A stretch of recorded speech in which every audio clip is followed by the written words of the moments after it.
श्री गंगाधर जी महाराज। शास्त्री जी आपका स्वागत है। धन्यवाद। जय श्री राम। आज सबसे पहले प्रश्न ये उठता है कि जो शारदीय नवरात्रे होते हैं इनका क्या महत्व रहता है और इन नवरात्रों में क्या करना चाहिए, किस तरीके से पूजा अर्चना और आराधना करनी चाहिए? जी, बहुत अच्छा प्रश्न है आपका विनोद जी। पहले तो भगवती को प्रणाम करते हुए और आपके माध्यम से सभी भक्तों को प्रणाम करते हुए नवरात्रों की शुभकामनाएं आप सबको, सभी भक्तों को। मां भगवती सब पर अपनी कृपा बनाए रखे। धर्म प्रेमी बंधुओं, शारदीय नवरात्रे जो चल रहे हैं, आज दूसरा नवरात्र है। हमारे समाज में शारदीय नवरात्रों का ही ज्यादा महत्व बताया गया और शब्द ही बहुत प्यारा है। आप देख लीजिए, नवरात्रे। नव शब्द का अर्थ बड़ा प्यारा है। नव मैंने नया भी होता है और नव मैंने 9 का अंक जो है उसे भी नव कहा जाता है।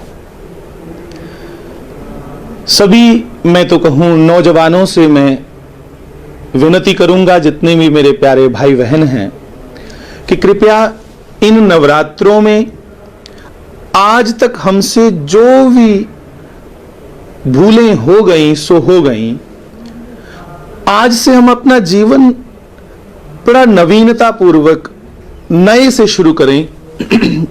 भगवान कृष्ण ने भी गीता जी में कहा है कि सर्वधर्मान परित्यज्य मामेकम शरणम व्रज अहम त्वा सर्व पापेभ्यो मोक्षिच्छामि मा शुच। कि हे अर्जुन, आज तक तुझसे जो भी हो गया सो हो गया, अब तू सर्वधर्मान, सभी अपने शुभाशुभ अच्छे बुरों को छोड़ते हुए मेरी शरण में आ जा, मैं तुम्हें स्वीकार करूंगा। तो अपना तू नए से अपना जीवन प्रारंभ कर। तो सभी बच्चों को मैं कहूंगा कि इन शारदीय नवरात्रों पे कि आप सब अपने जीवन को नए से प्रारंभ करें। अपने जितने भी भीतर के अशुभ हैं, उन अशुभों को, उन अपनी गलत करतूतों को छोड़ते हुए भगवती का स्मरण करें, मां का स्मरण करें, क्योंकि मां बड़ा उत्तम शब्द है। और शारदीय इस शीतकाल की नवरात्रों में मां हरदम, मैं कहूं कि तत्पर रहती हैं अपने बच्चों पर कृपा करने को। कैलाश से साक्षात भगवती पार्वती, जिन देवी के ये बिलग बिलग रूप हैं, नवदुर्गा, वही ब्रह्मचारिणी है, वही चंद्रघंटा है, वही शैलपुत्री है, वही नवदुर्गा है। ऐसा महापुरुषों का कहना है कि कैलाश पर्वत से भगवती उतरती है इन दिनों में अपने भक्तों को आशीष देने के लिए। अपने भक्तों को आशीष देते हुए जैसे मां पुत्र को लाड़ लड़ाती है, वो तो कृपा करने के लिए आई है। हमें बस थोड़ा सा, मैं कहूं कि अपने आप को पूजा पद्धति में डालना है। पूजा पद्धति कोई बर्डन नहीं है, पूजा पद्धति कोई बोझ नहीं है। हमारा जो धर्म है पवित्र सनातन, बंधुओं, धार्यति इति धर्मः, जिसको हम सब सहजता से धारण कर सकें, उसे ही धर्म कहा जाता। तो मां तो तत्पर खड़ी है, सिर्फ हमें अपनी टाइमिंग बड़े अच्छे से बनानी है। जी। आपने कहा शास्त्री जी, जी जी जी शास्त्री जी, सवाल ये उठता है कि लोग कहते हैं कि चैत्र और शारदीय नवरात्रों में क्या अंतर है? ये ऋतु के हिसाब से नहीं कि मौसम बदलता है, अब सर्दी आने वाली है, तो जब चैत्र के होते हैं तब गर्मी आने वाली होती है। सवाल ये कि अंतर क्या होता है इनमें, कौन से ज्यादा महत्वपूर्ण है? देखिए, कौन से ज्यादा महत्वपूर्ण है? चैत्र वाले, जहाँ शारदीय नवरात्रे, तुलसी का पत्ता बड़ा हो छोटा हो, उसका महत्व ऐसा नहीं है कि उसका महत्व कम है या इसका महत्व ज्यादा है। दोनों ही नवरात्रे वंदनीय हैं, पूजनीय हैं।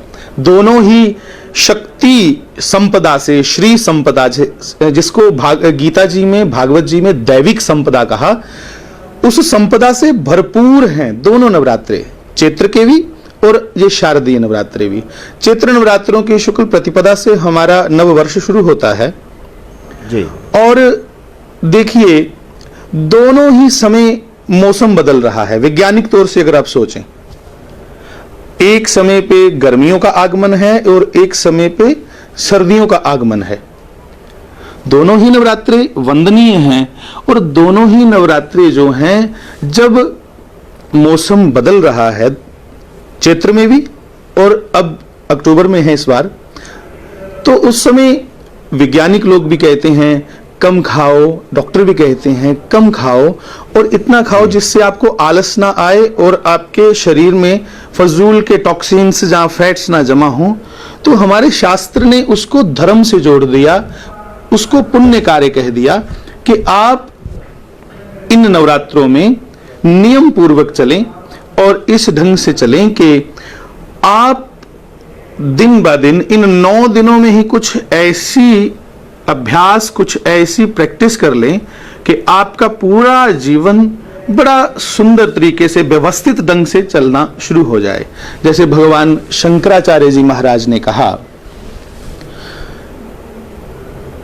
भगवान शंकराचार्य जी ने शिव की, भगवान श्री कृष्ण की, नारायण की उपासना की, पर अंत तो गत्वा उन्होंने भगवती की उपासना का आश्रय लिया।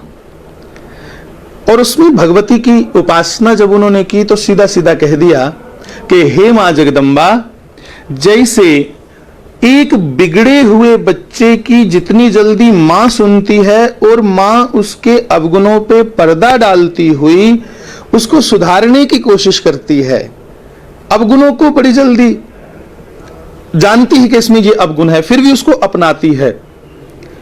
पिता इतनी जल्दी नहीं अपनाए, पिता तो उसको फटकार देगा, डांट देगा, मारेगा, पर मां उसको बड़ी सहजता से धीरे धीरे धीरे धीरे मोल्ड करती है। और शंकराचार्य जी ने कहा है कि हे जगदम्बा, हे भगवती, न तातो न माता न बंधुर न दाता न पुत्रो न पुत्री न वृत्यो न वरता न जाया न विद्या न व्रतर ममैव गतिस्त्वम त्वमेका भवानी। हे जगदम्बिके, हे महामाई, मेरी गति, मेरी दौड़ एकमात्र तेरे चरणों तक है। मैं जानता हूं कि मैं कोई भी अवस्था में कहीं भी मैं फंस जाऊं तो तू मेरी सहायता करेगी, तू मुझ पर कृपा करेगी, तू मुझे बचाएगी। क्यों? क्योंकि तू मेरी मां है, मैं तेरा पुत्र हूं, मेरा आपका यही संबंध है दुर्गे।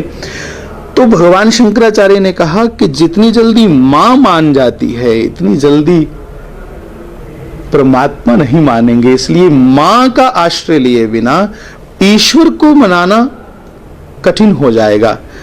महापुरुषों ने तो यहां तक कहा कि शिव शब्द लिखिए, श छोटी ई और व, शिव।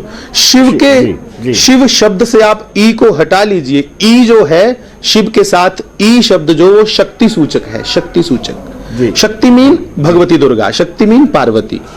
तो शिव से आप शक्ति हटा लीजिए, ई को हटा लीजिए, तो शिव भी शब हो जाते हैं, शव हो जाए। तो इसलिए ये मैं कहूं कि हर साधक के लिए बड़ी प्रसन्नता के दिन हैं, उसके भीतरी उत्थान के दिन हैं। शास्त्री जी बार बार ये सवाल मन में उठता है कि क्या, मैं पूछता भी रहता हूँ जी, क्या कलयुग में जी जल्दी ईश्वर के दर्शन होते हैं? कलयुग में ही ईश्वर के दर्शन जल्दी होते हैं विनोद जी। उसकी वजह ये है कि कलयुग में हमारे मन का चांचल्य बाकी युगों से बहुत ज्यादा है। तुलसीदास जी महाराज ने तो यहां तक कह दिया कि कलयुग के समान कोई युग ही नहीं है। हां, मेरी आवाज सुन पा रहे हैं आप? जी जी जी बिल्कुल जी, धन्यवाद धन्यवाद। कलयुग के समान कोई और युग ही नहीं है। यही कलिकाल न साधन दूजा, जोग यज्ञ जप तप व्रत पूजा।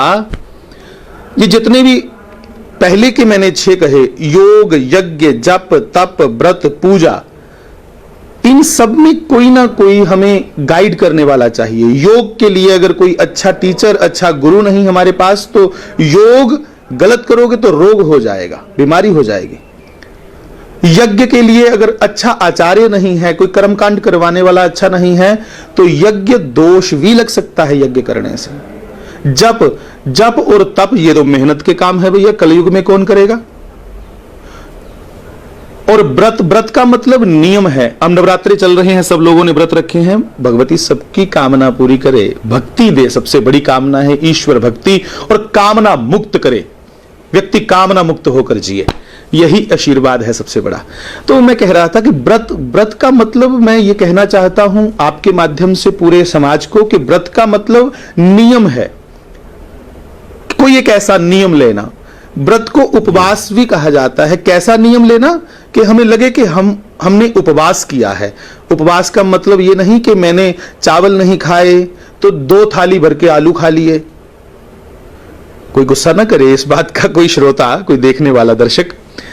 जी। व्रत का नियम, व्रत का मतलब है इतना खाओ जिससे आपको आलस्य ना आए, जिससे आप पर निद्रा हावी ना हो जाए, आपके अंदर जो मनोमयी कोश हैं उसमें से विकार उत्पन्न ना हो, बड़ा बड़ा लघु खाया जाए, थोड़ा खाया जाए। और व्रत का मतलब मेरे जितने भी भाई बहन सुन रहे होंगे आपके माध्यम से मैं कहना चाहता हूं, उपवास का मतलब है उप मैंने नजदीक, पास, उप मैंने भगवान के बिल्कुल पास जाकर वास करना। आप अपना इस ढंग से मानसिक ऐसे तैयार हो जाएं, आपको लगे कि मैं भगवती के श्री चरणों में ही बैठा हूं। मेरा जो अब नवरात्रों में नव जीवन प्रारंभ हुआ है, नया जीवन शुरू हुआ है, मैं अपनी मां के श्री चरणों में ही बैठा हूं। यही उपवास है, यही व्रत है।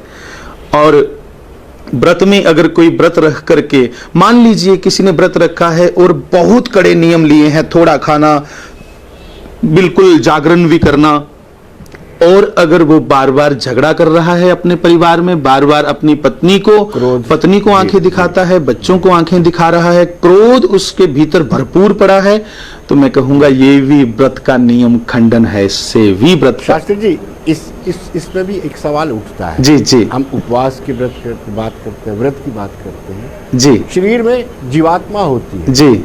अगर शरीर को कष्ट होगा तो क्या जीवात्मा को कष्ट होगा? क्या अपने शरीर को कष्ट दे करके जल्दी और ज्यादा उपासना हो सकती है, पूजा अर्चना हो सकती है? बड़ा अच्छा है आपने जैसे प्रश्न किया। ये बिल्कुल ऐसा ही प्रश्न श्रीमद् भागवत महापुराण में राजा रघुगन ने जड़ भरत जी महाराज से किया था कि शरीर को कष्ट देने से आत्मा को कष्ट नहीं होगा। बहुत अच्छी बात आपने करी। आपके प्रश्न से ही लगता है कि आप भी कोई बड़े ज्ञानी आदमी हैं। आपको भी मेरा प्रणाम। तो मैं ये कहना चाहता हूं कि आत्मा शुद्ध चैतन्य है, ये ना जलाने से जलती है और ये ना तो हवा से सूखने वाली वस्तु है। ये अनुभव की बातें हैं। सुख और दुख ये शरीर का मामला है, शरीर तक सीमित हैं। हमने अपनी मनोभाव हमने ऐसे बना लिए हैं, मेंटली सेटअप हमने ऐसा कर लिया है कि जो हमारे अनुकूल है, जो हमें सुख देने वाला है, तो हम समझते हैं ये हमारा अपना है। जो हमें इस शरीर को जो हमारी इच्छा के खिलाफ चला वो दुख देने वाला हो जाता है। आत्मा सुख और दुख से परे की वस्तु है। आत्मा का सुख दुख से नहीं, आनंद से कुछ लेन देन है। मुझे एक महापुरुष ने एक बार कहा था कि गंगा जी, सुख और दुख आते जाते हैं, जिसकी विपरीत अवस्था है, जिसका विपरीत शब्द बना हुआ है, मान लीजिए दुख, तो दुख का विपरीत है सुख और वो आकर ही रहेगा। दिन का विपरीत है रात, रात आकर ही रहेगी। आनंद शब्द जो है मेरे प्यारे भाई बहन, आनंद शब्द का कोई विपरीत शब्द नहीं है। भगवती की उपासना से, श्री कृष्ण की उपासना से, श्री राम की उपासना से, सदगुरु की उपासना से, जिसे भी आप मानते हैं, उनकी उपासना से सुख दुख का अनुभव नहीं होता, उनकी उपासना से आनंद का अनुभव होता है। और आनंद शरीर का मामला नहीं, आनंद आत्मा का मामला है। और जब व्यक्ति आनंद में रमण करता है, आनंद में फ्लोट करता है, तब वो सुख और दुख से ऊपर उठ जाता है। सुख और दुख से परे की बात है आनंद। सुख और दुख ये नीचे के सोपान हैं, जो पीछे रह जाती हैं ये बातें। जैसे मैं आपसे विनती करूं कि आप प्राइमरी क्लास वाले को 12th क्लास के क्वेश्चन पूछोगे तो वो नहीं बात कह पाएगा। ये सुख और दुख शरीर के मामले हैं और आत्मा आनंद में रमन करती है। सच्चिदानंद रूपः, जो आनंद रूप परमात्मा है उनकी चर्चा ही आत्मा की खुराक है और उसी से आत्मा पुष्ट होती है, उसी से सब बच्चे मैं कहूंगा आत्मबल से भरपूर रहेंगे। इसलिए सभी से विनती है मेरी करबद्ध, इन नवरात्रों में सभी बच्चों को भी बैठा करके थोड़ा कीर्तन, थोड़ा सत्संग जरूर करवाओ कि कलयुग में सत्संग का ही महत्व है। जो फल यज्ञ तप व्रत से मिलेगा वो फल सहज ही इस कलयुग में आपको सत्संग और कीर्तन से मिल जाएगा। इसलिए सत्संग कीर्तन बच्चों से भी कराओ ताकि उनकी आत्मा की खुराक उनको मिले और उनका आत्मबल बढ़े, पौष्टिक हो आत्मा। जी शास्त्री जी, अचानक ही 2 सवाल मेरे सामने है जो मैं अपना सीक्वेंस बनाता हूँ, पिता माता गुरु रामेश्वर जी ईश्वर जी, और जो बाकी रिश्ते हैं उनका कैसे आंकलन आप करते हैं? मैं दोबारा प्रश्न पूछना चाहता हूं। मेरी सीक्वेंस ऐसी रहती है कि पिता, उसके बाद पहले सबसे ईश्वर, उसके बाद गुरु, उसके बाद माता, उसके बाद पिता, और जो बाकी रिश्ते हैं उसका आंकलन आप कैसे करते हैं? देखिए हमारे यहां तो हमारी जो धारणा है वो इतनी पवित्र धारणा है इस सनातन की कि सीधा सीधा कह दिया है कि वासुदेव कुटुंबकम, और रामायण जी को देखें तो उसने सीधा कह दिया है कि आपकी दृष्टि पवित्र रहे, आपकी नजर पवित्र रहे। इसलिए जितनी भी आपको आपकी उम्र की बहनें दिखें, माताएं दिखें, उनके चरणों में अगर आपका कोई आकर्षण हो रहा है उनके प्रति, तो उनके चरणों में सर झुका के यही सोचो कि ये भगवती दुर्गा का ही अंश है, ये मेरी मेरी मेरी साक्षात जो जगदम्बा है उसका अंश है, इसलिए मुझे आकर्षण हो रहा है। उनका चरण ही हम देखें। जितने पुरुष जितने भी हमें दिखें, अच्छे लोग, अच्छे सज्जन, उनमें हम ईश्वर का ही अंश देखते हुए सबका सम्मान करें। एक बात मैं कहना चाहूंगा, जब हमें कोई छोटा लगता है तब तक हमारा समझ लीजिएगा कि अभी उत्थान नहीं हुआ, और जब हमें कोई दुनिया में छोटा नहीं लग रहा, सब पूजनीय वंदनीय लग रहे हैं, समझ लीजिएगा कि ईश्वर की कृपा हो गई। ईश्वर ने मुझे हर एक में अपना अंश देखने का ऐसा कृपा कर दी, हर एक में अंश देखने का मुझे ये सुख प्रदान किया कि मैं सब में ईश्वर को देख सकूं। ऐसी ही भावना रखनी है। माता पिता सदगुरु ये तो हमारे मैं कहूं एक किस्म के मालिक हैं, मालिक। जैसे रामायण में कहा है कि मात पिता गुरु प्रभु की वाणी, इन्हीं का नाम लिया आपने, मात पिता गुरु प्रभु की वाणी, बिना विचार करे शुभ जानी। ये तो कुछ भी कह दें, उस पर विचार किए बिना व्यक्ति उसका आज्ञा पालन करे। पर इनके अलावा जो समाज में जितने भी दिखें, उनको भी ये सोचना है कि सिंह राममय सब जग जानी, ये मेरी भगवती की ही, मेरी माँ दुर्गा की ही, जगदम्बा की ही ये सब संतानें हैं।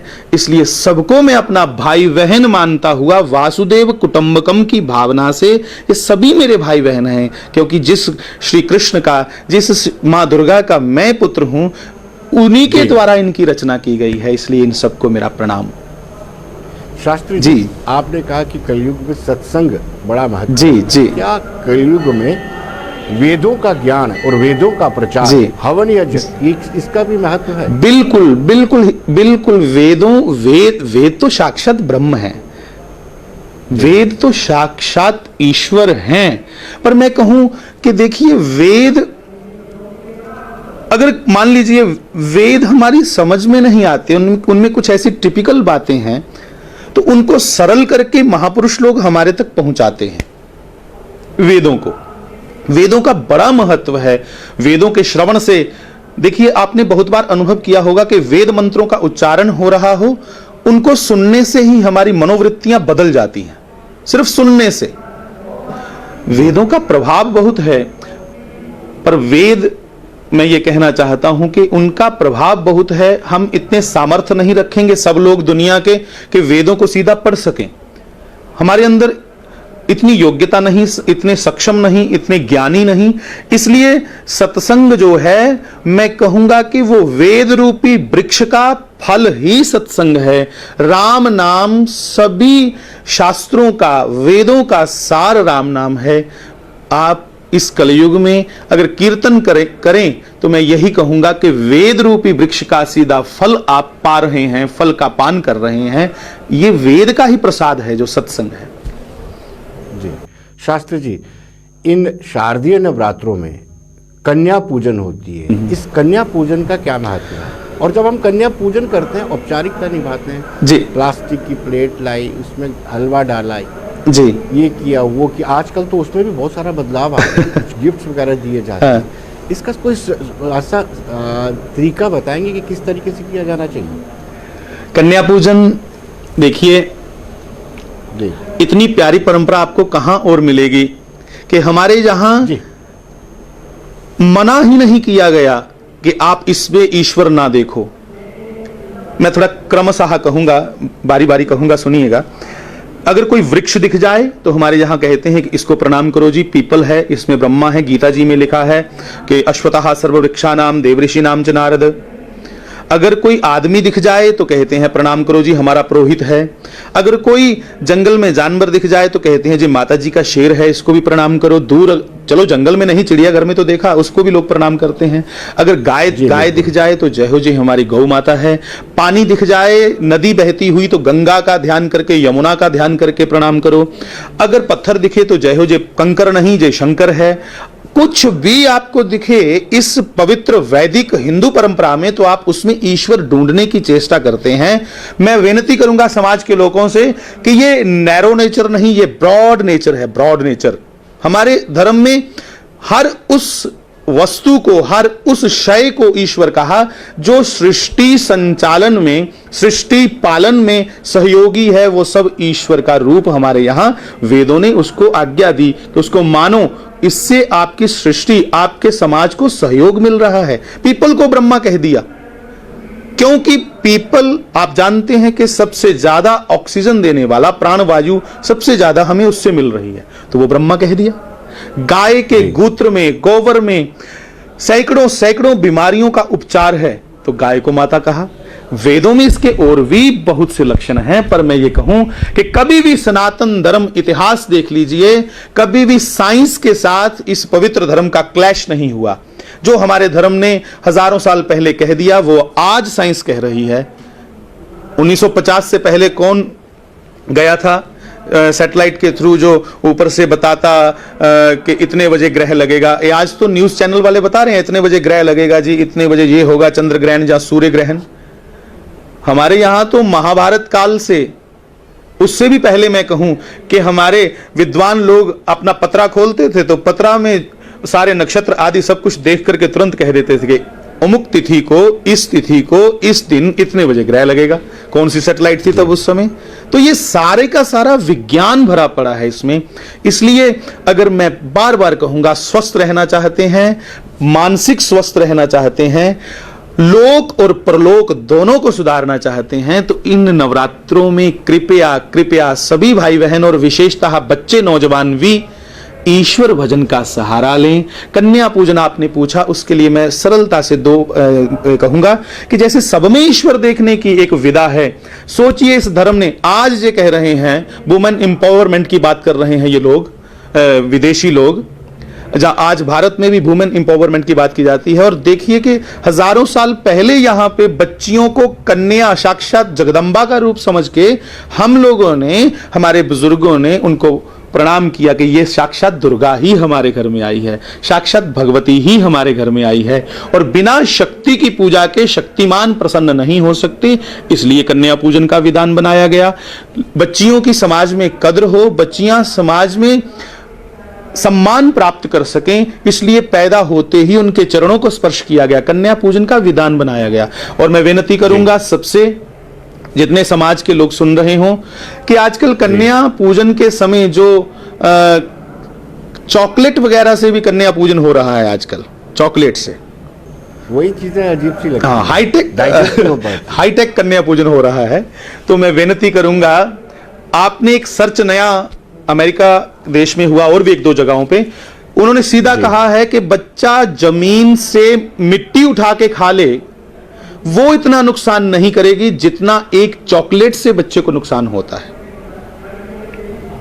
क्योंकि उसमें कैफीन है और भी ना जाने क्या क्या है।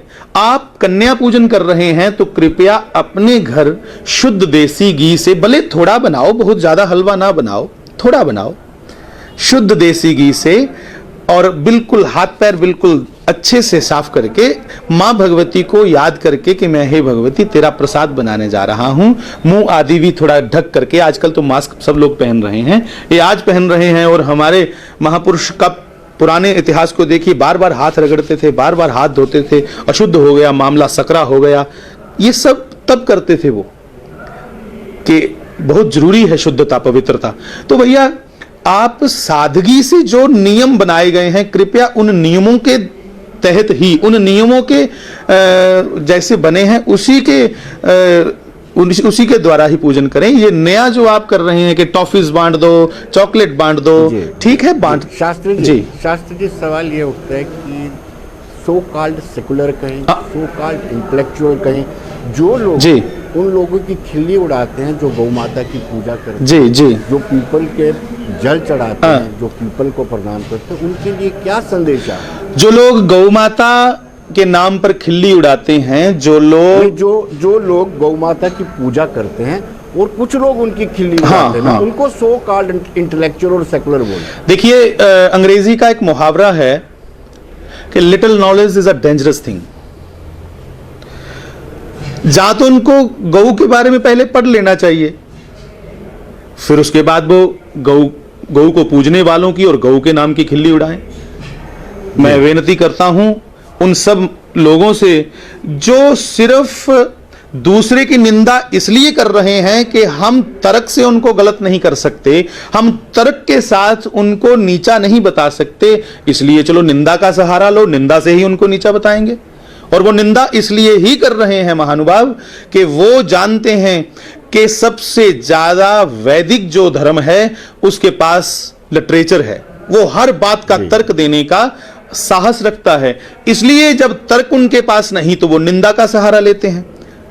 आज जर्मन में और भी अन्य जो डेवलप कंट्रीज हैं वहां गौ पूजा हो रही है, और जो ऐसे लोग मैं कहूं जिनको अपने दादा बाबा के नाम नहीं मालूम और वो गौ के नाम की खिल्ली, जहां तुलसी को क्यों जी पानी दे रहे हैं और पीपल को क्यों पानी दे रहे हैं, पीपल की क्यों परिक्रमा कर रहे हैं। आपको मालूम होगा थोड़े दिनों पहले अमेरिका ने तुलसी जो पौधा है, जिसको हम तुलसी को पौधा नहीं मां कहते हैं, उसको आपको मैं रोक रहा हूं, समय का अभाव है।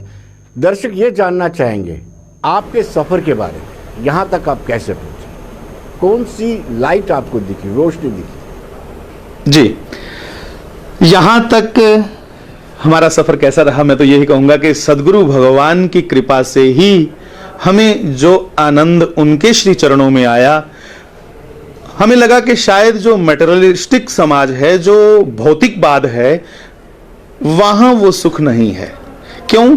क्योंकि हमें आनंद आता है कम से कम चीजों में जीने का भी, और बहुत कुछ मैं देखता हूं जब लोगों के पास है और वो उसमें भी सुख नहीं महसूस कर पा रहे। यहां से विचार कर लीजिए, एक व्यक्ति कम चीजों में आनंद ले पा रहा है क्योंकि उसके पास भीतरी खजाना वो अपने सदगुरु के पास देखता है, और सदगुरु के पास जो भीतरी खजाना है नाम का, सत्संग का, वो उसकी लौ से ही, उसके सुख से ही सुखी है। हम लोग अपने सदगुरु भगवान श्री द्वारिकानाथ शास्त्री जी महाराज जी की कृपा से ही सुखी हैं, और सुखी नहीं आनंदित हैं, क्योंकि आनंद का कोई विपरीत शब्द नहीं है। जब कोई आनंद में पहुंचे तो फिर वो सुख और दुख से ऊपर है। मैं तुलसी की बात लंबी नहीं करूंगा, सिर्फ ये कहूंगा कि आज तुलसी को अमेरिका ने पेटेंट करवा लिया और कहा कि तुलसी में इतने गुण हैं, लाखों सालों से हम चिल्लाते आ रहे थे, उसको लोग अंधविश्वास कहते थे और उनकी बात मानने में आई। अब लोग तुलसी के बूंदे डाल डाल के पी रहे हैं क्योंकि अमेरिका ने कहा। तो मैं यही कहूंगा कि अपनी परंपरा को जो लोग धिक्कारते हैं, अपनी परंपरा पर जो लोग विश्वास नहीं रखते और दूसरे के पीछे लगते हैं, उन लोगों की कौमें जो हैं, उन लोगों के जो संप्रदाय हैं, उन लोगों की जो मैं कहूंगा कि घराना है, वो ज्यादा देर नहीं चलता। उन्हीं लोगों का घराना ज्यादा देर चलता है जो अपनी परंपराओं से प्रेम करते हैं। आखिर में यही कहूंगा कि सब लोग अपनी परंपराओं के बारे में नहीं जानते तो जानने की कोशिश करें, पूछें बुजुर्गों से, पूछें महापुरुषों से, उनको जानें और उनको मानें, क्योंकि परंपराएं जिन्होंने बनाई वो कोई बच्चे नहीं थे, वो सिर्फ हमारी तरह कुछ शब्दों के खिलाड़ी नहीं थे, वो बड़े गहरे ज्ञानी थे। इसलिए परंपराएं कहीं ना कहीं आध्यात्मिक और वैज्ञानिक दोनों लाभ हमें देती हैं। इनसे आप विरोध ना इनका करें और भागे ना, और जिन्होंने नहीं माननी वो भी विरोध ना करें, वो अपनी परंपरा को माने। बहुत बहुत शुक्रिया, आभार व्यक्त करते हैं। आपने अपना कीमती वक्त हमें दिया, धन्यवाद। बहुत बहुत धन्यवाद।